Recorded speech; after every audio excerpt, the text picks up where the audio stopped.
Good morning, everyone. Hello. Welcome to all in my channel Passionate at Tech. मैं पूजा पारेशर। इस बार मैं आपकी class 9th का चैप्टर मूवमेंट का लास्ट चैप्टर लेकर आ रही हूँ। यह डिटेल वीडियो है और इसी के साथ साथ क्लास 9th की बुक मूवमेंट का कंप्लीट सिलेबस मेरे चैनल पर है। कुछ वीडियो जो PA2 की थी उसकी मैंने डिटेल वीडियो दी है, उसके क्वेश्चन आंसर, उसके डिफ़िकल्ट वर्ड सब दिए हैं और जो PA1 के थे उसके MCQ दिए हैं। तो बच्चों, MCQ आप खुद भी बना सकते हैं। डिटेल वीडियो देना एक कठिन काम है। इसमें भी मैंने आपको वर्ड टू वर्ड एक्सप्लेनेशन दी है और सब कुछ दिया है। अब बस मेरा काम ख़त्म, इस बुक से रिलेटेड आपका काम शुरू। आप इस वीडियो को देखिए और क्लास 9th का सारा चैप्टर, सारा सिलेबस मेरे चैनल से ले लीजिए। जितना आप पढ़ेंगे उतना आपके लिए हेल्पफुल रहेगा।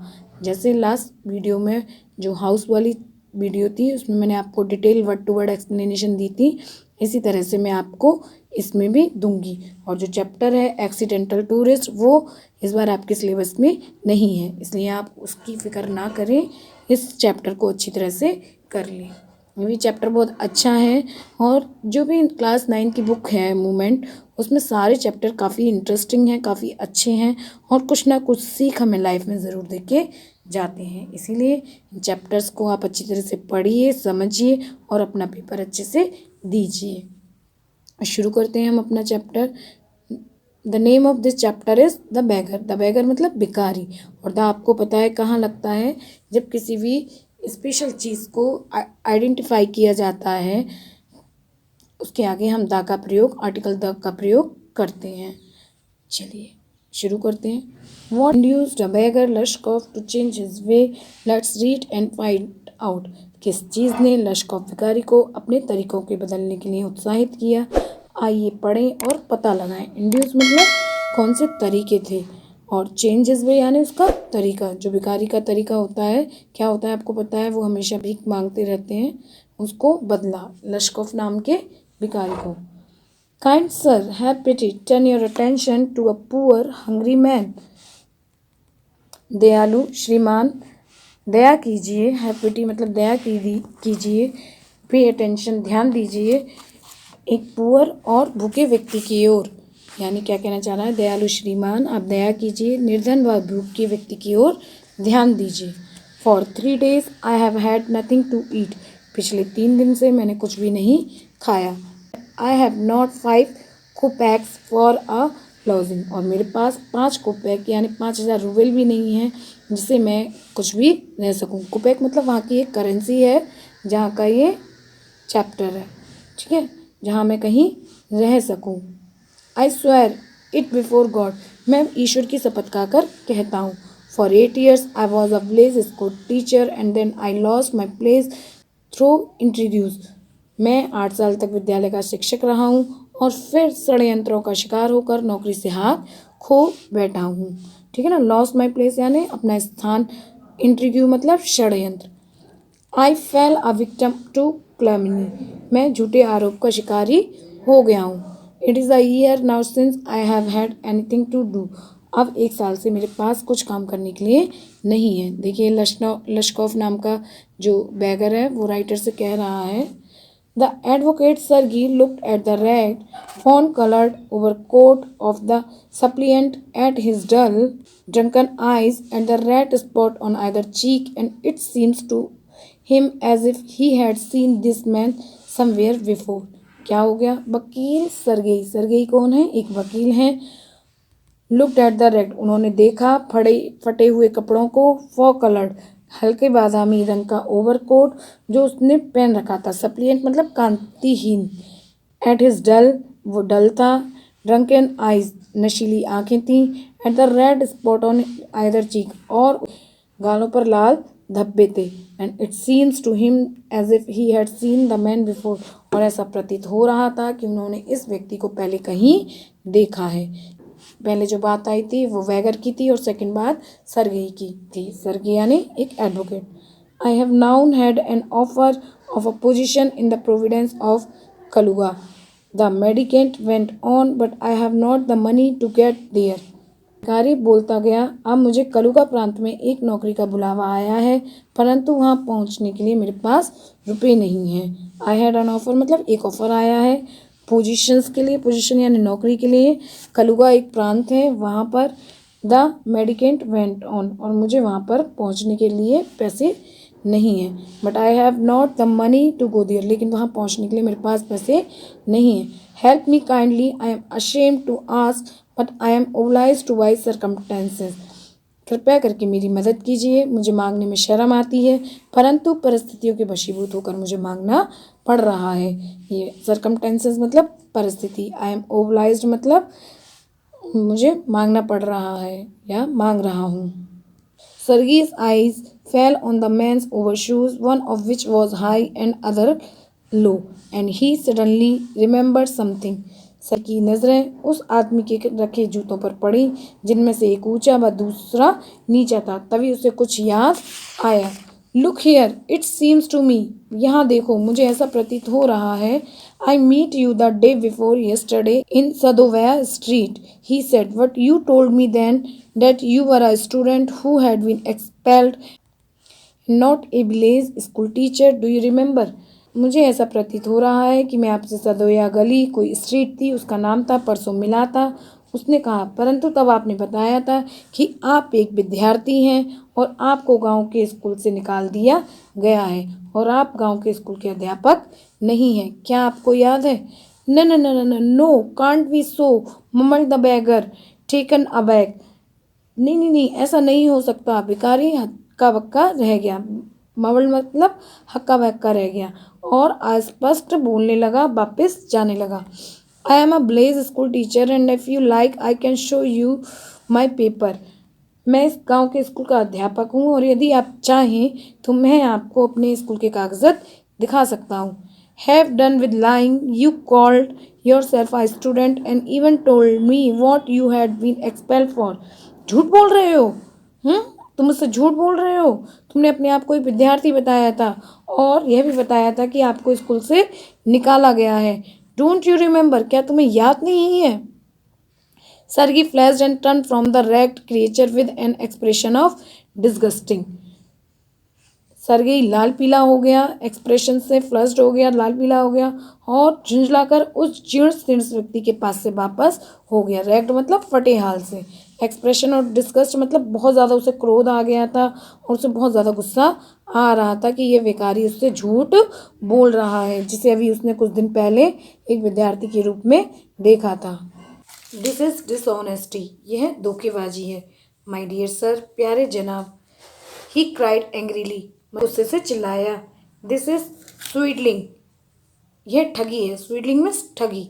आई shall send the police for you, damn you, मैं तुम्हारे लिए पुलिस को बुलाता हूँ, ठीक है, मैं तुम्हें पुलिस के पास भेजता हूँ। ये कौन कह रहा है? सरगी कह रहा है उस बैगर से।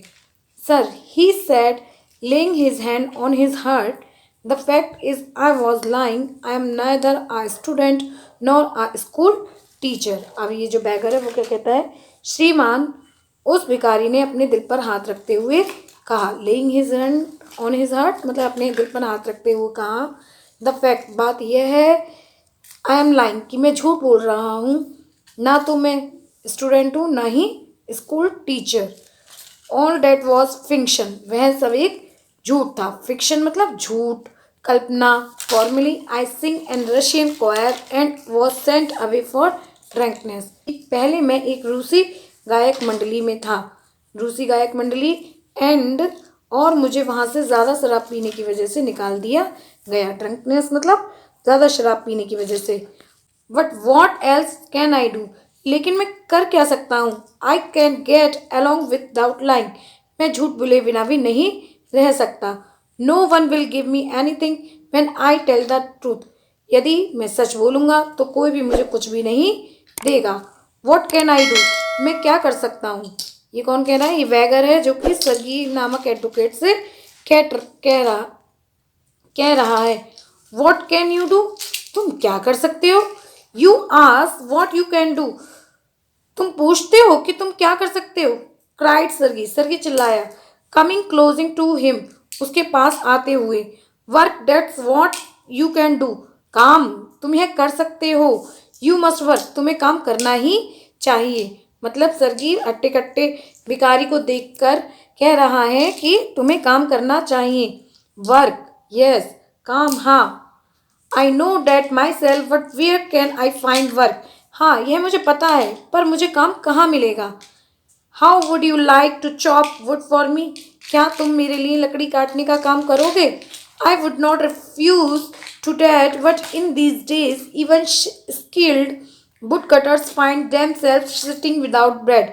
और मैं ये काम करने से इनकार नहीं करूँगा, लेकिन इस समय आजकल तो जो निपुण हैं, स्किल्ड मतलब जो योग्य हैं, वुड कटर मीन्स लकड़हारे, वो भी बिना रोटी के बैठे हुए हैं, उनके पास भी काम नहीं है। Will you come and chop wood for will you come and chop wood for me. क्या तुम मेरे लिए लकड़ियाँ काटना पसंद करोगे। Yes sir, I will. जी श्रीमान, मैं ज़रूर करूँगा। Very well, he will soon find out. ठीक है, हम जल्दी ही पता करेंगे, मतलब जल्दी ही पता करेंगे कि तुम्हें क्या काम करना है। Sergei hesitated along rubbing his hands, he called his cook out of the kitchen. अब वो दोनों अपने घर में चले जाते हैं और क्या करते हैं, सरगी अपना हाथ रगड़ता हुआ जल्दी से आगे बढ़ता है। ठीक है, रबिंग हिज हैंड मतलब हाथ रगड़ता हुआ। ही कॉल्ड हिज कुक, उसने अपने बावर्ची को किचन से बाहर बुलाया। Here, Olga, he said, take this gentleman into the wood shed and let him chop wood. उसने कहा कि इधर आओ ओल्गा, यह आदमियों को लकड़ियों के छप्पर में ले जाओ और उसे लकड़ी काटने के लिए दे दो। वुड शेड मतलब लकड़ियों का छप्पर। The screwer of a beggar skulled his shoulders as if in perplexity. हड्डियों का ढांचा सा लग रहे भिखारी ने अपने कंधे उचकाए जैसे कि वे बहुत उलझन में हो। स्क्रू क्रो मतलब हड्डियों का ढांचा।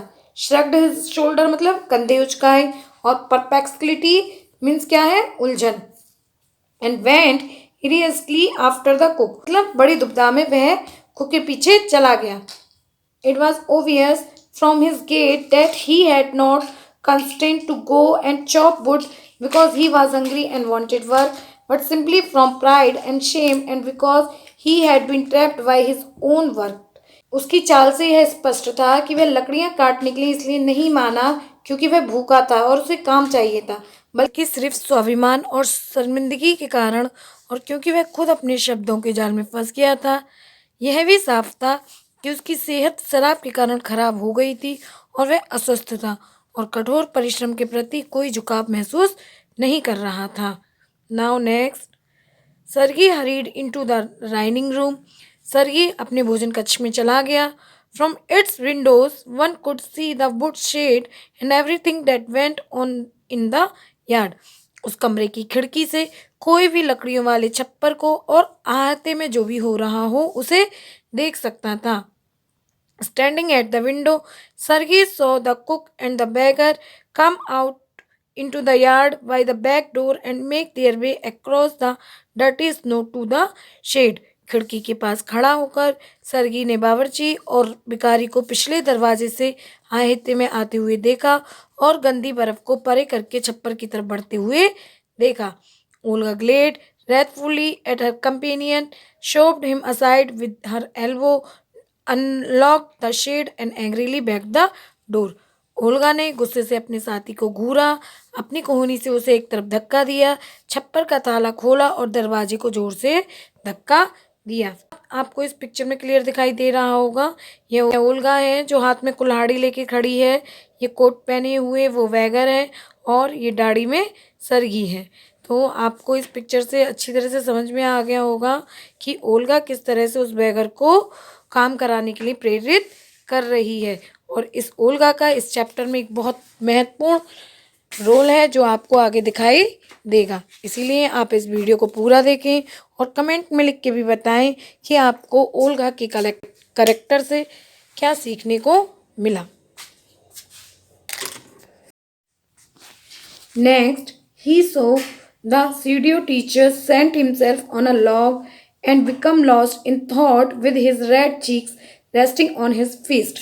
It means फिर सरगी ने उस नकली शिक्षक को एक लट्ठे के पास बैठकर और अपनी मुट्ठी में अपने लाल गाल टिकाकर ख्यालों में खोया हुआ देखा। स्यूडियम मतलब एक नकली शिक्षक। तो ओल्गा को यहाँ पे नकली शिक्षक बताया गया है। लॉन्ग मिस लकड़ी का लट्ठा एंड लॉस्ट इन थॉटफुल मतलब कि वो अपने विचारों में खोई हुई थी। The woman flung down an axe at his feet, spat angrily, and, judging from the expressions of her lips, began to scold him. It means उस औरत ने अपने पैरों के पास कुल्हाड़ी फेंक दी, गुस्से से थूकी और जैसा कि उसके भाव से प्रतीत हो रहा था भिखारी को डांटने लगी। फ्लग डाउन मतलब कुल्हाड़ी को फेंकना, स्पैट मतलब एंग्रीली थूकना, जजिंग फ्रॉम एक्सप्रेशन उसके भाव से लग रहा था उसके लिप्स से और उसको वो डांटने लगी। The beggar irresolutely pulled a billet of wood towards him, set it up between his feet and tapped it feebly with the axe. उस भिखारी ने अनमने ढंग से लकड़ी का एक लट्ठा अपनी तरफ खींचा, उसे अपने पैरों के बीच फंसाया और उस पर कुल्हाड़ी को धीरे से मारा। The विलेट wayward and fell down, लट्ठा थोड़ा सा वेवर्ड मतलब डगमगाया एंड फेल डाउन मतलब गिर गया। The beggar again pull it to him, blue is freezing hands and tapped it with his axe cautiously as it afraid of hitting his overshoe or of cutting off his finger. The sticks of wood again fell to the ground. भिखारी ने फिर उसे ऊपर उठाया, ठंडे हाथों पर जोर से फूंक मारी और अपनी कुल्हाड़ी से लट्ठे पर ध्यान से मारा, जैसे कि डर रहा हो कि कहीं उसकी उंगली न कट जाए या फिर उसके जूते के ऊपरी हिस्से में चोट ना लग जाए। ओवरशू और कटिंग हिज फिंगर यानी वो डर रहा था ध्यान से। Stick of wood again fell to the ground, और लकड़ी का लट्ठा फिर से जमीन पर गिर गया। Sergei's anger had vanished and now he began to feel a little sorry and ashamed of himself for having set a spoiled, drunken, perhaps sick man to work at mental labor in the cold. सर्गी का गुस्सा गायब हो चुका था और तब उसे थोड़ा सा तरस आने लगा था और अपने ऊपर शर्म आ रही थी कि उसने एक बिगड़े हुए, शराबी और शायद बीमार आदमी को इतनी ठंड में नौकरों वाला काम पर लगा रहा था। वैनिश मतलब गायब हो चुका था, अशेम्ड शर्म आ रही थी, स्पॉइल्ड मतलब बिगड़ा हुआ, ड्रंकन में शराबी, परहैप्स शायद बीमार, एंड मेनियल लेबर यानी छोटे से नौकरों वाले काम पर लगा दिया था। An hour later Olga came in and announced that the wood had all been chopped. 1 घंटे बाद ओल्गा अंदर आई और उसने घोषणा की कि सारी लकड़ियां कट चुकी हैं। Good, give him a half A rouble, अच्छा उसे आधा रूबल दे दो। रूबल मतलब जैसे हमारे यहाँ 100 रुपये होते हैं तो हम 50 रुपये दे दें, या 1000 रुपये होते हैं तो 500 दे दें, ऐसी वहाँ की करेंसी है। सैड सर्गी ने कहा, if he to he can come back and cut wood on the first day of each month, यदि वह चाहे तो हर महीने के पहले दिन आकर लकड़ी काट सकता है। First day of each month यानी प्रत्येक महीने के first day. We can always find work for him, हम उसके लिए हमेशा काम का प्रबंध रखेंगे। On the first of month the waif made his appearance and again earn a half rouble although he could barely stand on his legs. अगले महीने के पहले दिन वह बेघर आदमी आया, वेफ मतलब बेघर, और फिर से आधा रूबल कमा लिया, हालांकि वह अपने पैरों पर बड़ी मुश्किल से ही खड़ा हो पाता था। वेयरली मीन्स मुश्किल से। From that day on the often appeared in the yard and every, उस दिन से वह प्राय आहते में आता और हर बार उसके लिए काम करने लायक काम ढूंढ लिया जाता। Time work was found for him, और उसके लिए काम ढूंढ लिया जाता। Now he would chop snow, now put the wood shed in order, now beat the dust out of the rugs and mattress. अब वह फावड़े से बर्फ हटाता, लकड़ियों वाले छप्पर को साफ करता, दरियों और गद्दों से धूल हटाता। Every time he received from 20 to 40 kopecks and once even a pair of old trousers were sent out to him. हर बार उसे 20 से 40 कोपेक तक मिल जाते थे और एक बार पुरानी पतलून का एक जोड़ा भी उसे दे दिया गया। ट्राउजर मतलब पतलून। When Sergey moved into another house, he hired him to help in the packing and hauling of the furniture. जब सरगी पहला मकान बदलकर दूसरे में गया तो उसने सारा सामान बांधने और उठाकर ले जाने के लिए उस भिखारी को भाड़े पर रख लिया या किराए पर बुला लिया. This time the wave was so very gloomy and silent. इस बार यह भिखारी बेघर आदमी गंभीर उदास और खामोश लग रहा था. ही hardly touch the furniture and walked behind the wags, hanging his head, not even making a pretense of appearance busy. उसने सामान को शायद ही हाथ लगाया और व्यस्त होने का नाटक किए बिना मालगाड़ी के पीछे सिर नीचे किए चलने लगा. हार्डली मतलब मुश्किल से, टच मतलब छूना, फर्नीचर, वॉक बिहाइंड वैगन मतलब पीछे चलना गाड़ी के, वैगन मतलब गाड़ी, हैंगिंग हिज हैंड अपना सर झुकाए, ऑफ अपीयरिंग बिजी यानी बिजी होने का नाटक ना करते हुए. He only shivered in cold and become embarrassed when the carters jeered at him for his idleness, his feebleness and his tattered fancy overcoat. वह सिर्फ ठंड से कांपता और जब गाड़ी वालों ने उसके आलसीपन, उसकी कमजोरी और उसके फटे पुराने बेढंगे से कोट के लिए उसका मजाक उड़ाया तो वह बहुत लज्जित हो गया. शिवर्ड मतलब ठंड से कांपता रहा, इम्ब्रास मतलब लज्जित होना, कार्टर्स चीयर्ड एट हिम उसका मजाक उड़ाया, आइडलनेस उसकी आलसीपन को, फीवलनेस कमजोरी को, टैटर्ड फैंसी कोट उसके फटे हुए बेढंगे कोट को. After the moving was over sargi sent for him. जब सामान ले जाने का काम पूरा हो गया तो सरगी ने उसे बुला भेजा. Well I am happy that my words have taken effect he said. अच्छा मुझे खुशी है कि मेरे शब्दों ने असर दिखाया. और उसको 1 रूबल पकड़ाते हुए बोला. हैंडिंग हिम ए रूबल, उसे 1 रूबल दिया. हियर्स फॉर योर पेन्स, यह तुम्हारी मेहनत के लिए है. I see you are sober and have no objection to work. मैं देख रहा हूँ कि अब तुम गंभीर हो गए हो और तुम्हें काम करने में भी कोई आपत्ति नहीं है. व्हाट इज योर नेम, तुम्हारा नाम क्या है. लश्कॉफ.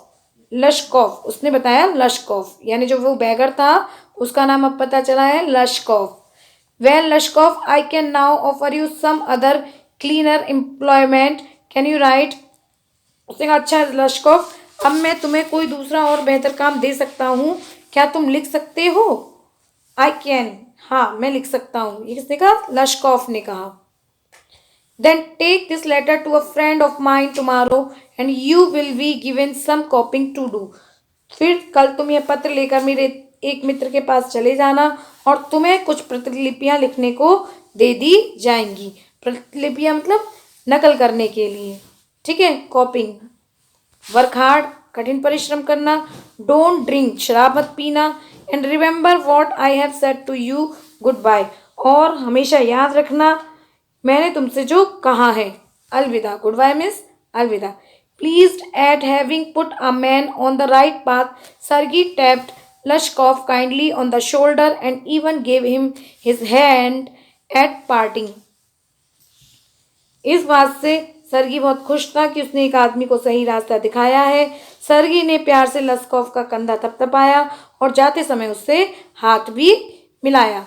लश्कॉफ टुक द लेटर. लश्कॉफ ने पत्र ले लिया. And from that day forth came no more to yard for work. और उस दिन से दोबारा वह काम पर यार्ड में, ये जो उनका आंगन था उसमें दिखाई नहीं दिया. 2 वर्ष वेंट बाई. 2 वर्ष बीत गए. देन वन इवनिंग एक दिन शाम को, as Sergey was standing at the ticket window of a theatre paying for his seat, he noticed a little man beside him with a coat collar of curling fur and a worn seal skin cap. 2 वर्ष बीत गए. फिर एक दिन शाम को जब सरगी एक थिएटर में खड़ा हुआ था टिकट विंडो के पास, तो और अपनी सीट के लिए पैसे दे रहा था, तो उसने अपने पास करली फर वाले कोट पहने और सील की मछली के चमड़े से बनी पुरानी टोपी पहने एक व्यक्ति को देखा. This little individually timidly asked the ticket seller for a seat in the gallery and paid for it copper coins. इस छोटे से आदमी ने टिकट बेचने वाले से संकोच में गैलरी की टिकट देने को कहा और इसके लिए तांबे के पुराने सिक्कों का भुगतान किया. कॉपर कॉइन्स में तांबे के सिक्के. Lushkoff, is that you? Lushkoff, क्या तुम हो? क्राइड सरगी, सरगी चिल्लाया।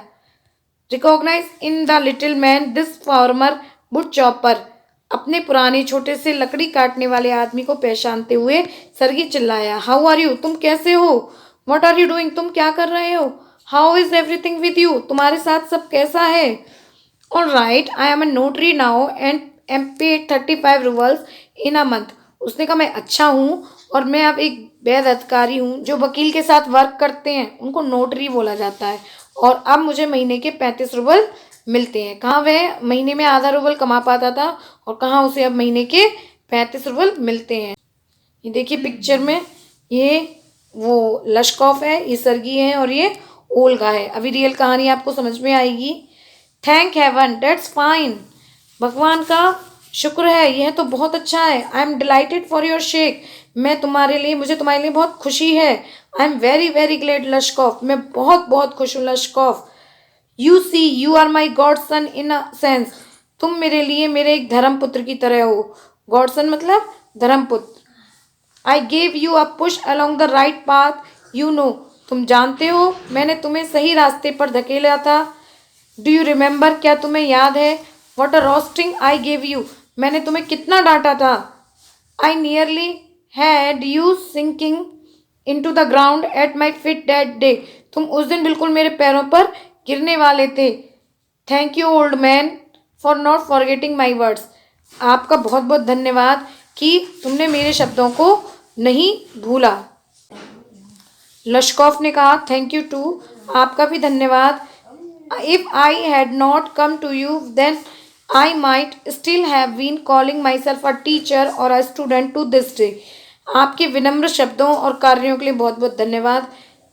अगर मैं उस समय आपके पास ना आया होता तो आज तक मैं अपने आप को एक शिक्षक या छात्र बुला रहा होता।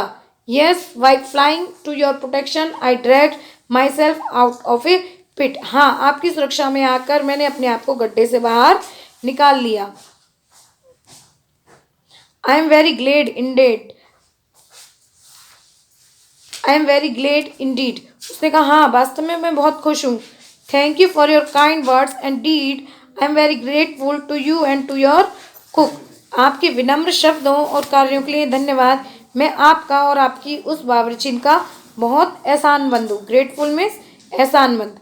God bless that good and noble woman, you spoke finally then and I shall be indebted to you to my dying day, but strictly speaking it was your cook Olga who saved me, भगवान उस भली और नेक औरत को आशीर्वाद दे, आपने उस दिन बहुत अच्छी बात कही और मैं मरते दम तक आपका आभारी रहूँगा।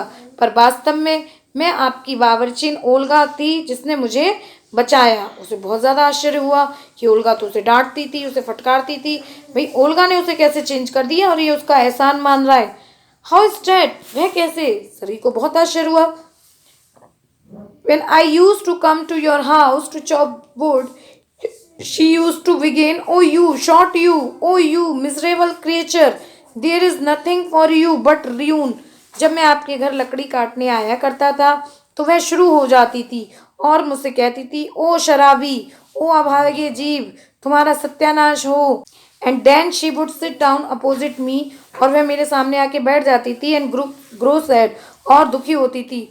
Look into my face and weep, और मेरा चेहरा देखती थी और रोती थी। ओ यू अनलक्की मैन, ओ अभागे व्यक्ति, there is no pleasure for you in this world and there will be none in the world to come you, तुम्हारे लिए इस दुनिया में कोई सुख नहीं है और ना ही आने वाली दुनिया में कोई होगा। यू डंक, ओ शराबी, you will one in the hell, तुम नरक में जाओगे। ओ यू अनहैप्पी वन, ओ अभागे, ओ दुखी व्यक्ति। And so she would carry on, you know in that strain, और मैं आपको नहीं बता सकता कि उसने मेरे कारण कितना दुख झेला, मेरे लिए उसने कितने आंसू बहाए। पर सबसे बड़ी बात यह थी, I can't tell you how much misery she suffered, how many tears she shed for my sake, और सबसे बड़ी बात यह है कि वो मुझे बहुत कोसती थी, परंतु मैं यह नहीं बता सकता कि उसने मेरे लिए कितने दुख उठाए, उसने मेरे लिए क्या किया। But the chief thing was she, लेकिन सबसे बड़ी बात थी, used to chop the wood for me, वह मेरे लिए लकड़ी काटा करती थी। डू यू नो सर, क्या आप जानते हैं, I did not know chop one single stick of would for you, कि मैंने आपके लिए लकड़ी का एक भी लट्ठा नहीं काटा। शी डिड इट ऑल, वह सब करती थी। Why this saved me, why I change, why I stop drinking at the sight of her, I can't explain. यह सब उसने किया, उसने मुझे क्यों बचाया, मैं क्यों बदल गया, मैंने उसको देखकर पीना क्यों छोड़ दिया, मैं यह नहीं समझा सकता, इसे एक्सप्लेन नहीं कर सकता। आई ओनली नो डैट, मैं केवल यह जानता हूँ, owing to her words and noble deeds, a change took place in my heart. She set me right and I shall never forget it. मुझे सिर्फ इतना पता है कि उसके शब्दों और नेक कामों के कारण मेरे हृदय में एक बदलाव आ गया। उसने मुझे सुधारा और यह मैं कभी भी नहीं भूलूंगा। She set me right, उसने मुझे सही किया, and I shall never forget it, और मैं इसे कभी नहीं भूलूंगा। However, it is time to go now. There goes the bell. अब मेरे जाने का वक्त हो गया है और घंटी बज गई है। Lushkoff bowed and departed to the gallery, Lushkoff ने अभिवादन किया और गैलरी की ओर बढ़ गया। आई होप बच्चों आपको ये समझ में आया होगा चैप्टर। ये एंटोन चेखोव ने लिखा है और बहुत अच्छी तरह लिखा है। ग्लॉसरी में भी आप देख लीजिए। कोपेक, कोपेक्स मतलब आल्सो स्पेल्ड कोपेक, ये क्या है, रशियन कॉइन है, equal to 100 of a ruble. Clummy, the making of false or defamatory statement. Suppliant, a person making a humble plea. Mendicant, beggar. Sweetling, cheating of a person or money. Perplexly, state of being puzzled. Irresolute, hesitantly and undecidedly. Willet, here a thick of piece of wood. Bathe, a homeless person. Shove, remove snow with stove, a tool resembling a spade with a broad blade and typically untouched side. Roasting, an informal and humorous word here, scalding, sort, a habitual drunken. ये सब आपको notebook में लिखना है। इसके question answer भी मैं आपको दे रही हूँ, डिफिकल्ट वर्ड भी दे रही हूँ, बाकी सब आप काम इस वीडियो में से कर लीजिएगा। और बच्चों आज इसी के साथ मेरे चैनल पर मूवमेंट का सारा सिलेबस पूरा हो गया है। आपको जो भी प्रॉब्लम हो आप मुझसे पूछ सकते हैं। डिटेल वीडियो देखिए, इसमें से क्वेश्चन आंसर बनाइए, एमसीक्यू बनाइए और आप बहुत अच्छे से अपना एग्ज़ाम दे सकते हैं। अगर आपको कोई दिक्कत हो आप मुझसे कमेंट सेक्शन में लिख सकते हैं। और एटलीस्ट आप लोग चैनल सब्सक्राइब कर लीजिए। आप चैनल सब्सक्राइब नहीं करते हैं, ये गलत बात है, इसमें आपका क्या जाता है। और ज़्यादा कुछ नहीं तो आप अपना नाम या एक स्माइली लिख सकते हैं कमेंट सेक्शन में, जिससे मुझे पता चल जाए कि कितने बच्चों ने ये वीडियो देखी है। तो मिलते हैं। अब मैं इसके बाद बॉन्ड ऑफ लव हनी शक्ल का चैप्टर कराऊंगी और बॉन्ड ऑफ लव के बाद बस हमारा एक ही चैप्टर रह जाएगा हनी शक्ल का, जो कि मेरे चैनल पर नहीं होगा। और हुआ तो इसके बाद फिर मैं आपको टर्म 2 के एमसीक्यू भी दूंगी, जिससे आप लोगों को जो ये लॉन्ग वीडियो ना देख पाए वो उस वीडियो को देख के अपना चैप्टर समझ लें। तो मिलते हैं फिर इसी प्रकार की नई वीडियो के साथ। Bye bye, have a nice day.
हैं।